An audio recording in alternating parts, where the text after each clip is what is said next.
The hospital sat at the edge of Phoenix, where the desert met the lights of the city and the smell of dust blended with antiseptic. It was the kind of place people went to disappear, under fake names in the dead of night, with wounds they didn't want to explain. Elena Vargas worked the night shift there. A nurse, quiet, efficient, always on time, never on anyone's mind. She moved through the halls like a shadow in white, her voice low, her eyes distant. Some said she'd been a trauma nurse before she came here. Others said she'd been something else entirely. No one asked, and she never offered. The only thing anyone knew for certain was that she didn't like noise, or attention, or questions. Her hands were steady, her touch gentle. But when the gloves came off, scars ran along her wrists, faint, pale, like lightning frozen into skin dot. No one dared to ask about those either. It was past midnight when they brought him in. A man, mid-30s, gunshot wound to the abdomen. Another to the shoulder. No ID, no words. Just blood, too much of it, and men in suits who stayed outside the ears with their hands on their belts. Their faces carved from fear. Elena felt the shift in the air the moment he arrived. Danger had a pulse. And it walked through those doors on a stretcher. Name? The surgeon barked. One of the men in suits said, "Call him Señor Blanco." That wasn't a name. It was a warning. Elena didn't flinch. She'd seen worse, felt worse. Been worse if the man's skin was fever warm beneath her hands as she pressed gauze against the bleeding. His pulse flickered, strong but erratic. His eyes were half open, unfocused, gray as smoke. He looked at her once, just once. And something in that look stopped her heart, because there was no fear in it, only recognition. As if he'd seen her before. The surgery took 3 hours. When it was over, the surgeon muttered, "Whoever he is." Someone wanted him dead. Elena just nodded, cleaning the blood from her forearms. They didn't finish the job. No, the surgeon said, tired. But someone will. 2 days later, he woke up. Elena was the one checking his phone when she noticed his eyes open. Gray. Unblinking. He didn't speak. Neither did she. They stared at each other in silence until he said, voice rough as sandpaper, "You're not afraid." She straightened. "Should I be?" A faint smile ghosted across his lips. "Everyone else is." She adjusted the monitor. "Everyone else doesn't have to clean up the mess." He watched her quietly. "What's your name?" "Elena. Last name?" "Does it matter?" He smiled again. "Barely." "Everything matters." She hesitated. "Then tell me yours." He didn't answer. She turned to leave, but his voice stopped her. "The men outside, they'll listen to you." She frowned. "Why me?" "Because they know I'll kill them if they don't." Her eyes met his, calm but wary. "You're not in a position to kill anyone." He chuckled softly, a low sound that didn't belong in a hospital. "You don't know me." "No," she said, "but I know men like you." His smile faded. "And what kind is that?" "The kind who come in bleeding and leave others to bleed for them." He looked at her for a long, quiet moment. "Maybe, but not you." "Why not?" "Because you've already bled enough." The words froze her in place. He shouldn't have known that. He couldn't have known that. She forced herself to turn away. "Get some rest, Señor Blanco." When she left the room, her pulse was trembling beneath her skin.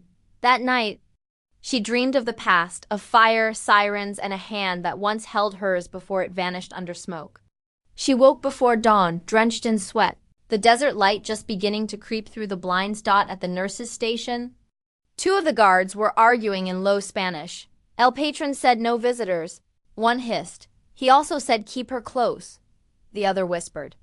The quiet one. The nurse. Elena's stomach dropped. Keep her close. The next night, when she entered his room, he was sitting up, half-dressed, a small scar running down his ribs. "You shouldn't be out of bed," she said flatly. "I heal fast," he murmured. "Not from that." He watched her hands as she changed his bandages, gentle, precise, cold. "You don't ask questions. Questions make trouble." "Maybe I like trouble." She met his gaze. "Then you're in the right city." His lips curved. "You should have run when you saw me." "Should I have?" He leaned closer, his voice dropping. "Yes, because I don't forget faces. Especially the ones that don't flinch." "Then maybe I'll make you forget mine." He smiled faintly. Impossible! The next morning he was gone, the guards too. His room, empty, except for the faint smell of gunpowder and antiseptic. The hospital went on as if nothing happened. But Elena felt the absence like a bruise beneath her ribs. By sunset, she found the note, folded into her locker. Written in neat, dark handwriting. Greater than you saved my life. That makes it yours now. She read it 3 times. Then she crumpled it and threw it away. But she didn't sleep that night. Because deep down, she knew some debts can't be thrown away. And whoever Aang really was, she'd just been pulled into his world. The one she'd spent years running from. The desert morning was sharp and pale. Sunlight spilling over Phoenix like fire over stone.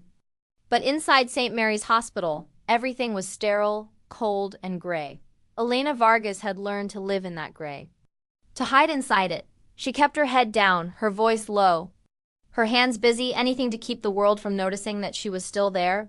But that morning, the quiet broke. 2 men in dark suits appeared at the nurse's station. Their suits were too clean, their eyes too alert. One flashed a badge, local police. The other DIDN single quotes T. They asked for her. Elena Vargas? Her pulse faltered. Yes, the taller one smiled thinly. We'd like to ask you a few questions about a recent patient. A man registered as Senor Blanco. Elena's fingers curled around the edge of the counter. I don't discuss patients. The knot officer stepped closer. We're aware of that. The badge stayed tucked away. The gun under his jacket did not. Her throat tightened. You're not police. No, he said softly. But we're looking for someone who is. Who? Your boss. The one you patched up. She said nothing. The taller one smiled again, thin as a knife. You see, Senorita, men like him don't disappear. They recover. And when they do, they take people like you with them. Elena's voice stayed calm. Then I guess you'll have to find him first. The fake badge man leaned in close enough for her to smell his cologne, cheap, sharp. We will. And when we do, I hope he remembers your name. Then they left. The sound of their shoes echoing down the hall. Elena stood frozen for a long time before realizing. Her hands were shaking. He said he'd kill them if they hurt me. And now they were coming for both of them. That night, she took the long way home. The desert wind had teeth. Sand whispered across the asphalt like secrets. Her apartment was small, 1 room. A flickering lamp, a stack of medical books she no longer read. She went to the window and stared at the city below. The grid of lights, the faint siren wails, the hum of heat still trapped in the concrete dot, and then she saw it. A black car parked across the street. Engine off. Lights out. She closed the blinds. At 2 a.m., the knock came, 3 times, slow, deliberate, her breath hitched. She reached for the scalpel she kept hidden in the drawer, an old habit, one she thought she'd buried with the rest of her past. Elena. A voice murmured. She froze. It wasn't the fake officers. It wasn't the hospital. It was him. She opened the door. He stood there, clean suit. Fresh bandages, the faintest smell of whiskey and smoke clinging to his skin. Alejandro Morales. The man she had stitched back into life. The man who had written that note. And now standing in her doorway. He looked like sin disguised as salvation. You shouldn't be here, she said. I know. You're bleeding again. He glanced down at the small stain on his shirt. That tends to happen when someone tries to finish what they started. She stepped aside. Get in. He sat on the couch while she gathered supplies. Alcohol, thread, gauze. When she knelt before him, cleaning the wound on his shoulder, neither spoke. The only sound was the quiet drag of her breath and the whisper of cotton against skin. Finally, he said, they came for you today. She didn't look up. You have people watching me. I have people watching them. Her jaw tightened. You put me in this. No, he said softly. You put yourself in this when you didn't let me die. Her hand stilled. You think I saved you because I care? I think you saved me because you couldn't stop yourself. She met his eyes, dark gray and unreadable. You think that makes you special? No, he said. It makes you honest. When she finished stitching him, she said, you need rest. Then you leave. I can't. I won't ask twice. He stood, towering over her, quiet but unmovable. They'll kill you to find me. That's how this works. She crossed her arms. I'm not afraid of dying. He smiled faintly. You should be. You're too good at surviving. Is that supposed to be a compliment? It's a warning. She turned away, but he caught her wrist, gentle, firm. Tell me something, he murmured. Why did you come to Phoenix?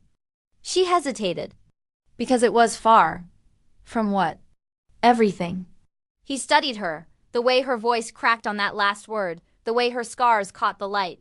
Who hurt you? He asked quietly. Everyone I trusted.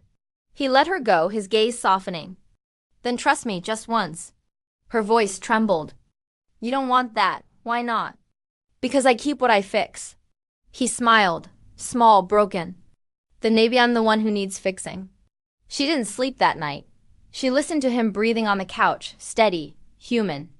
She wondered what kind of man could kill without flinching and still bleed like this. Still. Sound like he'd been waiting his whole life for someone to touch him without fear. And before dawn, she whispered to the quiet, You shouldn't make me care. But caring had already happened, and in the morning, when the sun crawled through the blinds, she found him standing by the window, watching the desert wake. You should go, she said. He looked at her, the faintest trace of a smile ghosting across his face. I can't, not until I know why you look at me like that. Like what? Like you're trying to remember who you were before you stopped feeling. Her heart stilled. Tell me I'm wrong, he said. She didn't, because somehow, without her noticing, the man she'd pulled back from death had started stitching her back to life. The sun climbed slowly over Phoenix, pouring gold into a city that never stopped humming. But inside the quiet of Elena's apartment, the light felt heavy, too soft for what the room carried. Alejandro Morales, the man she'd brought back from the edge of death, stood at her window, half in shadow. The bandages along his ribs had started to yellow, but his stance was steady. He was built like someone who had spent too long surviving, and not enough living. Elena watched him from the kitchen, silent, arms folded across her chest. The coffee between them steamed. Neither had touched it. You've been up all night, she said quietly. I don't sleep much. Nightmares? He smiled faintly. Only when I close my eyes. You should see a doctor. I did. His eyes flicked to her. You! Elena sighed and sat across from him. You can't stay here, Alejandro. Whoever those men are, they'll come back. And when they do, they'll come for both of us. He didn't answer. He just stared at her with that unreadable expression, something between guilt and need. Finally, he said, You shouldn't know my name.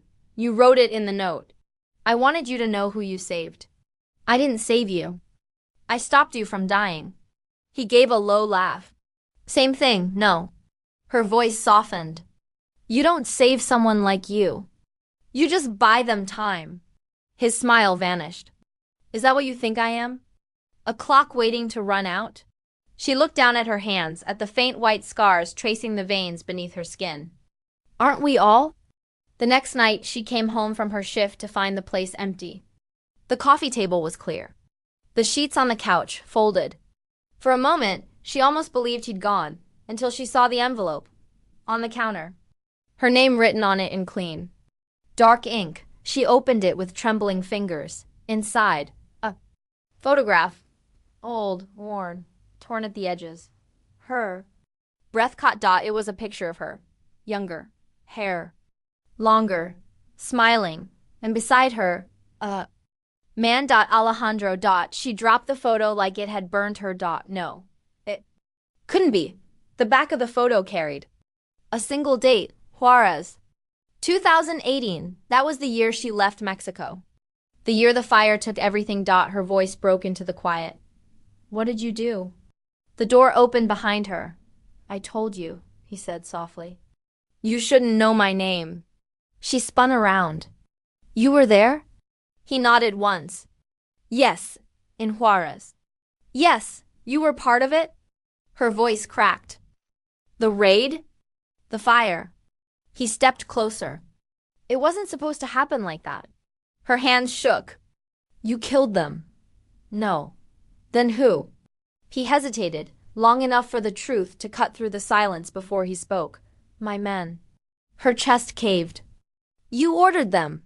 I ordered them to bring someone in alive. They didn't listen. Who? He didn't answer. Who, Alejandro? She demanded, her voice trembling, breaking. Finally, he met her eyes. You. The world went still. She backed away until her shoulders hit the wall. You came for me? I didn't know who you were. Only that you'd seen something you shouldn't have, something that could ruin everything. And now? He swallowed hard.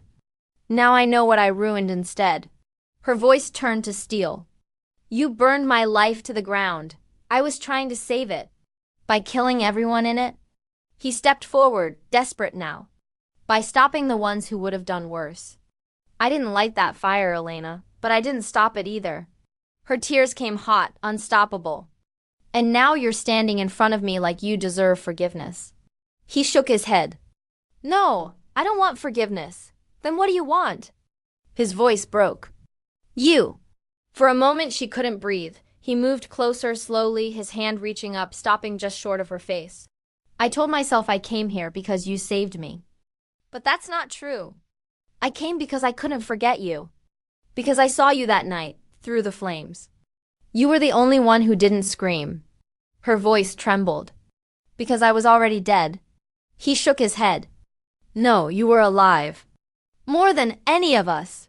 She pressed her palms against his chest, her touch trembling. Do you even know what you're saying? Yes, his gaze locked on hers. You're the only thing that's ever made me want to stop being who I am. The air between them throbbed with everything unspoken. Guilt, fury, longing. She wanted to hate him. She needed to. But when she looked at him, broken, bleeding, unguarded, she saw the same thing she carried inside herself. A wound that never healed. She whispered. You should go. He didn't move. You're shaking. Because I don't know if I want to kill you or kiss you. He smiled, the saddest smile she'd ever seen. Then we finally understand each other. Outside, thunder rolled low over the desert. Alejandro turned toward the door. Cortez is back. He won't stop until one of us is gone. If you stay here, you die with me. Maybe that's what I deserve, she said softly. He looked at her for a long time, then crossed the room and cupped her face in his hands. No, he whispered. You deserve to live. Even if I don't. And then he kissed her, slow, wrecked, and full of all the pain neither of them had been able to speak. When he pulled away, she was crying. He wiped the tears from her cheeks with his thumb. Now you know my secret. Her breath hitched. What secret? He smiled faintly. That I stopped being the devil the moment you looked at me like I could still be saved. Before she could answer, a crash split the silence, glass shattering. Footsteps outside. Alejandro's eyes snapped to the window. They found me. Elena. She shook her head. I'm not hiding. He smiled, a little wild, a little proud. I didn't think you would.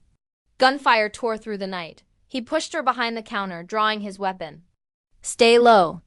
I told you, she whispered, gripping the scalpel from the drawer. I don't let my patients die. He gave her one last look, something between fear and faith. Then pray you remember how to heal.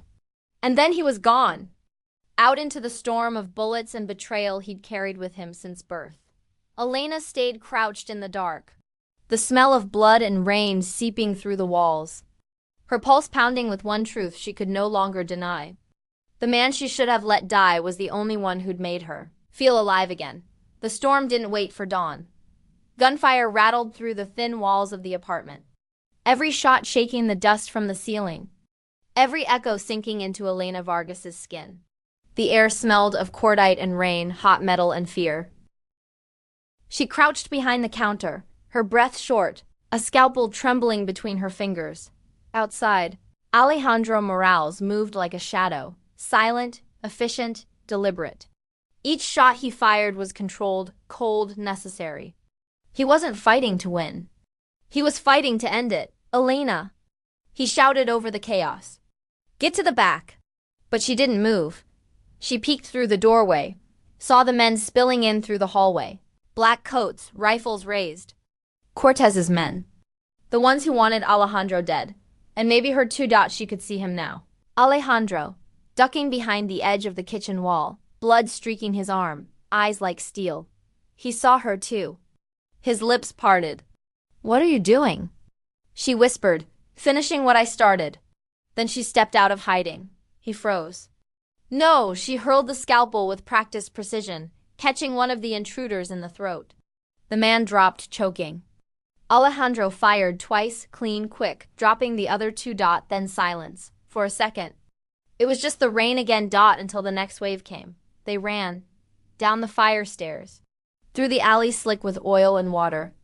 Alejandro limped, blood soaking through his shirt, one hand gripping her wrist to keep her close. Cars screeched somewhere down the block. Headlights cut through the fog. Elena gasped. "Where are we going?" "Someplace they won't look. Where's that?" He didn't answer, just led her down a side street toward a warehouse on the edge of town, long abandoned, half collapsed from years of heat and neglect. Inside, the air was cool and wet. Rusted machinery leaned like skeletons. Elena pressed him down onto a crate. "Sit, you're bleeding out." He laughed, breathless. "You always say that. I always mean it." She tore open her kit, alcohol, bandages, trembling hands. He hissed as she poured antiseptic into the wound. "Breathe," she said. He did. But his eyes never left her. Finally he murmured, "You could have run." "I did once," she said softly. "Didn't help." His gaze softened. "You should have left me to die." "I told you," she said, her voice breaking. "I don't let my patients die. You're not my nurse anymore." Her hands stopped. "Then what am I?" He smiled faintly. "The reason I'm still fighting." She finished bandaging him, then sat across from him on the cold floor. The rain outside had turned into a steady hum, like the world was trying to remember how to breathe. "You said you came for me once," she whispered. "In Juarez. I did. Why?" He hesitated. "Because you had something I needed." Her throat tightened. "What? Proof. Of what?" He looked at her, gray eyes heavy. "That people like me could still be saved." She laughed softly, bitterly. "You picked the wrong person for that." "I don't think so," he said. "You hide it well, but I see it. You don't stop caring even when it hurts. Especially when it hurts. Caring gets people killed. So does not caring." She turned away, her voice cracking. "You talk like you found redemption." He smiled faintly. "No, I found you." The door creaked. Footsteps. Alejandro was on his feet in an instant. Gun raised. A voice echoed through the warehouse, smooth. Mocking, familiar, still hiding behind broken angels. "Morales?" Cortez. Elena's heart seized. Alejandro's jaw tightened. "You're late." "I wanted you to watch it end," Cortez said, stepping into view. He looked almost serene, his black coat dry despite the rain. "The empire you built. The blood you bought. It dies here." Alejandro smirked. "Empires die every day. It's the ghosts that stay." Cortez raised his pistol. "Then let's add another." Elena's voice cut through the air. "Stop." Both men turned. She stood between them now, trembling, eyes wet but steady. "You kill him and you kill me too." Cortez laughed softly. "You think that will stop me?" "No," she said. "But maybe it'll stop him." Alejandro's eyes darkened. "Elena, you said you were fighting for redemption," she whispered. "Prove it." Cortez smirked, raising the gun. "I'll do it for him." Then the shot rang out, but it wasn't Cortez who fired. It was Alejandro. One clean pull of the trigger, and Cortez fell. Surprise frozen on his face, Elena turned toward Alejandro, tears streaming down her cheeks. "You said, I know," he said, lowering the gun. "But redemption doesn't mean letting the devil win." She shook her head, stepping toward him. "And now?" He smiled faintly, blood soaking through his side again. "Now I'm out of time." "No," she whispered, catching him as he fell. He looked up at her, his breath shallow, his hand finding hers. "Don't waste what I gave you. You gave me nothing but pain." He smiled, barely. "Pain is how you know you're alive." She pressed her hand against his wound, her voice trembling. "I can save you." He exhaled. "You already did." And then his hand went still. By morning, the warehouse was quiet again. Elena buried him behind the old building, the sky turning gray with dawn. She used her bare hands, dirt under her nails, blood on her skin. No marker. No name. Only the memory of a man who had lived and died trying to rewrite his own sins. When she finished, she stood there for a long time, the wind tugging at her hair. The world finally still. Then she whispered, "You were wrong." The wind carried her voice through the empty field. "You didn't ruin me. You made me remember what it feels like to heal." By the time the sun rose over Phoenix, Elena Vargas was gone. No trace. No address. Just the faint sound of footsteps disappearing into the desert. And for the first time in her life, she wasn't running from her past. She was walking toward whatever came next. Because maybe redemption wasn't about saving others. Maybe it was about surviving yourself. The desert didn't forgive, but it forgot. Weeks turned into months. And the city of Phoenix blurred into memory, a distant echo of gunfire, smoke, and blood washed away by the sun. Now there was only the road, endless and gold, leading Elena Vargas toward the quiet corners of a world she didn't recognize anymore. She stopped answering to her name. She stopped running when she heard footsteps behind her.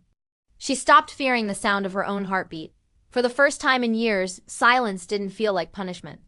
It felt like peace. She ended up in Santa Fe, a city of adobe walls and burning sunsets, where strangers didn't ask questions and ghosts went by new names. There she found work at a small clinic run by nuns. No papers. No ID. Just hands that knew how to heal. The first week, the other nurses avoided her. They said she moved like someone who'd seen too much. By the second week, they started coming to her for help. By the third, they called her Hermana de la Noche, Sister of the Night, the nurse who never slept, who worked through pain as if it were prayer. She didn't correct them. At night, when the desert air turned cold, she would sit outside beneath the stars and trace the faint scars along her wrists, reminders of what she'd survived and what she'd lost. Sometimes when the wind shifted, she could almost hear him again. "Pain is how you know you're alive."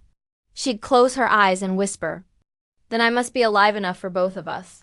One evening, a storm rolled in from the west, sudden, violent, full of lightning that cracked across the desert like broken glass. The clinic lost power. Elena lit candles, moving through the dark with practiced calm. But when she reached the lobby, she froze. A man stood in the doorway. Tall, soaked, shadowed by the rain. "Sorry," he said, voice rough. "I need help." She blinked, her pulse stuttering. "We're closed." "I know. But I didn't have anywhere else to go." He stepped into the candlelight. It wasn't him. Not Alejandro Morales. Not exactly. But the resemblance was enough to steal her breath. Same gray eyes. Same stillness. Younger, maybe mid-20s. He was holding his side, blood seeping through a torn shirt. "Who sent you?" she asked softly. He hesitated. "A man named Miguel." The name hit her like a ghost. "Miguel Reyes?" The stranger nodded. "He said you'd understand." Elena exhaled slowly. "You're hurt." "I'll live," he said. "He said you were the only one who could fix what's left." "Fix what?" The man looked at her, eyes full of something she couldn't name. "The organization. What Morales built, what Cortez tried to burn. Miguel says it's not over. He says someone has to decide what it becomes now." Elena's throat tightened. "And he sent you to me. He said Morales trusted you more than anyone." Her voice cracked. "He shouldn't have." The man gave a faint smile. "He said you'd say that too." She cleaned his wound in silence, the candlelight flickering across their faces. Her hands moved automatically, steady, precise, practiced. "You don't talk much." The man said, "I don't need to." "That's what he said about you." "Who?" "Morales." Elena stopped, meeting his gaze. He went on, quieter now. "He said if I ever met you, I'd know what redemption looks like." She swallowed hard. "Redemption doesn't look like me?" "Maybe not," the man said. "But it feels like peace. And I think that's what he found with you." Her hands trembled. "You didn't know him?" "No," he said softly. "But I see him in you." When she finished stitching the wound, she wrapped the bandage tight and stepped back. "You'll live. Thanks." He stood, testing his balance. There's something else. What? He reached into his jacket and pulled out a small silver chain. Her heart stopped. The pendant, the same one she'd buried with Alejandro under the desert sky. She shook her head. Where did you get that? He said you'd ask. Miguel. He said Morales wanted you to have it again, that he left it behind before he... Her voice broke. Before he died. The man nodded. He said to tell you one thing. She took the chain, cold and heavy in her hands. What? He smiled faintly. He said, she was never my weakness. She was my cure. Tears blurred her vision. She turned away, pressing the pendant to her chest. The silver was warm now, like it had never been buried at all. When she spoke, her voice was small but certain. Tell Miguel I'm done running. From what? The man asked. From everything. He nodded. Then what will you do? She looked out the window, where the storm had started to clear, lightning flickering behind the clouds like a heartbeat. I'll rebuild it, she said. But differently. No blood, no chains.